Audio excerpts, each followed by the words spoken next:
Let's see those legs. Welcome back to my dark corner of this sick world. That happens every week. The Sinister Urge was directed by Edward D. Wood Jr. Who needs good film in this business anyway?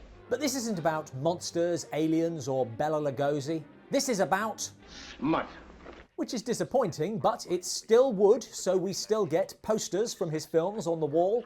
Those are made by friends of mine. I think you'll find my type of picture entirely different. Visible microphones. All right, send him in.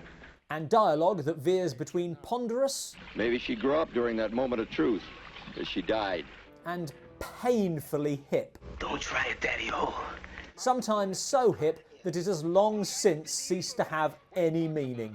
You and the broad, you take all the big gold and leave me with the crumbs. This scene of a teen brawl was shot for a different film. Adapted for this one by cutting in shots of actor Dino Fantini watching. While this one of some girls roughing up an ice cream vendor who is apparently mixed up in organised crime.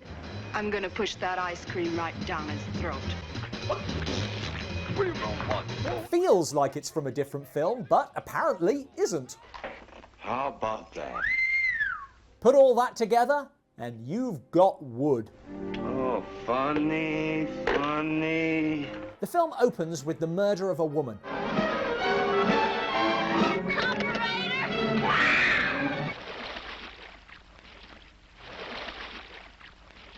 She seems fine, we'll leave her there. But this isn't the first such killing. Same MO, killed the same way, the same everything.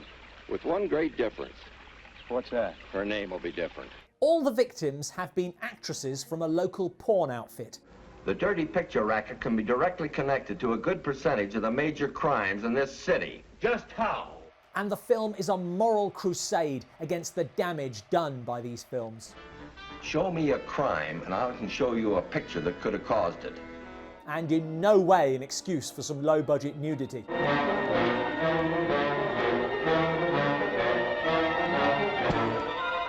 This second murder highlights a plot chasm that's starting to open up concerning where the murders take place.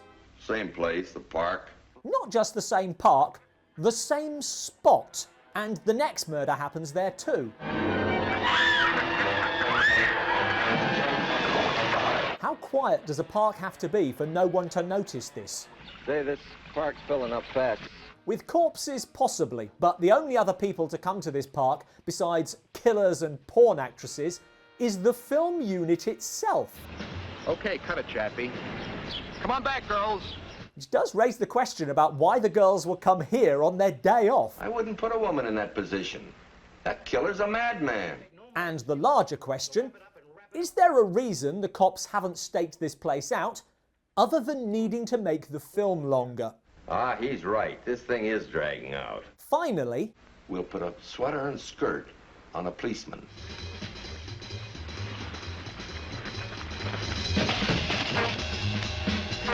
got him! Call for backup! Yeah, there's no backup. They sent along one man in drag to bring in a serial killer. I'm not so sure I like that idea. It turns out murderer Dirk actually works for the porn film outfit, and the first killings were ordered by big boss Gloria. Now what about Shirley? Dirk's already carried out your orders. But now Dirk has started to go rogue. You know what happens when he looks at certain kinds of pictures? Let me just clarify. You hired to work in your dirty film business a man who becomes uncontrollably violent when he sees naked ladies. Nothing can go wrong. This makes the police look practically competent by comparison. Well, I'm glad to see that you realize that, gentlemen. The most basic thing wrong with the Sinister Urge is that it fails in its premise. I wouldn't want them to know what a failure I've been. We hear about young people watching this filth, but the only young people we see are in the brawl scene, and they don't play much of a role after that, what with their being in a different film. Let's finish it, Danny. Dirk is certainly spurred on by the pornographic images, even taking them along with him as a reference point for his killings. Yep, that's what I'm going to do. But I'm pretty sure he had some issues going in. You know what happens to Dirk when he looks at pictures like this? Making this less a shocking expose of the dangers of the porn industry and more a shocking expose of its poor hiring practices. He's just crazy enough. The Sinister Urge would be Ed Wood's last legitimate film. After this, ironically, he made almost exclusively dirty movies. I look at this slush and try to remember. At one time I made good movies. He never really did, but I still find that a very sad line. Pornography. A nasty word for a dirty business. Thanks for watching. For new bad movie reviews every Tuesday, subscribe here. A surprising number of B-movie bad guys are let down by their hiring policy. What films can you think of where the ending would be very different if they had just employed a better quality of henchman? Your thoughts in the comments below.